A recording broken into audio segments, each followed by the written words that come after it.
What's up guys and welcome.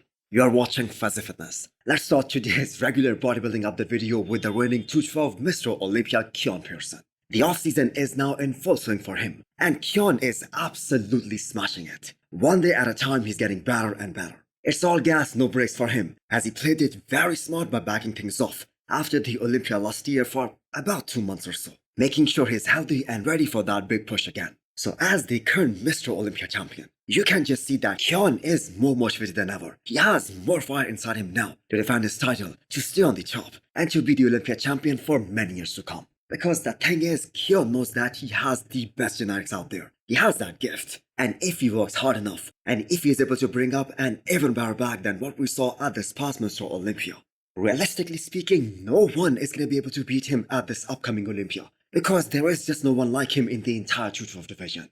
Because every year Keone is going to acquire more and more density and more muscle maturity. On the other hand, his biggest rival, and the former 2 times 212 Mr. Olympia champion Shaun Keone, he is now 41 years old and he is soon going to be 42. So he is getting older every year. And the thing is, you cannot fight for the time. At one point his physique is going to start to decline, or he will be lucky to hold on to what he has already built over the years. So it is gonna get harder and harder for Shaun Keone to regain his title. So let's talk about another 212 potential Mr. Olympia title contender, Can Kerrith Bajo. So does any one of you guys know how old he is? Because he has also been on the scene for quite some time now. I think he's probably in his late 30s or probably 40 years old. And structurally speaking, he is a bigger bodybuilder than Shaun and has much more similarities with Keone Pearson actually. And he has been improving on a very fast pace, especially in the last couple of years. He is one guy, in my opinion, who can actually challenge Shaun and Keone Pearson. So coming back to Keone, how much are you guys impressed with Keone's offseason update? Let's talk about Horse MD aka Marcelo. So what is next for him? So this marks the end of the season for him as confirmed by Milos. They are gonna go back to the drawing board because not only does he needs more back, but he needs overall more density, especially in the upper half. Especially the chest.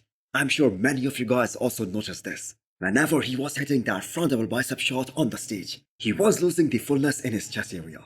So I think that is a really wise move by Horse MD and his team, because all the upcoming shows, even after the Arnold Classic UK and Brazil, they're gonna have some very big competitions and some very deep lineups. So it is very highly unlikely that Horse MD is gonna win a show in which there are some very big names and get to the Olympia stage in 2024. So I kind of feel bad for some of these guys who came onto the scene a little too late. Let me clarify the statement. Horse MD was placed 9th out of a total of 10 guys at this last show, and Mohammad Shaban was placed dead last. Did you guys know that Shaban was a top 10 finisher at the Olympia 2021? And this just goes to show you how the level of competition has just skyrocketed, especially in the last 2 years or so. On top of that, you have to keep in mind, this was a better version of Shaban than 2021, and Horse MD was able to beat him.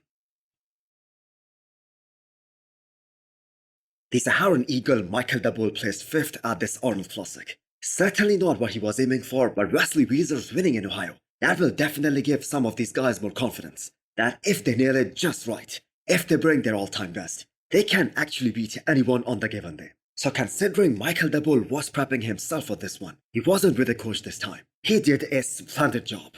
I guess the judges penalized him for not being in a condition. That is the standard for Michael. That is the standard that he has set for himself. Especially in these last 2 years or so, he has been the most shredded guy out there. But that wasn't the case here. And don't get me wrong, he was still peeled, but not Michael Daboul peeled.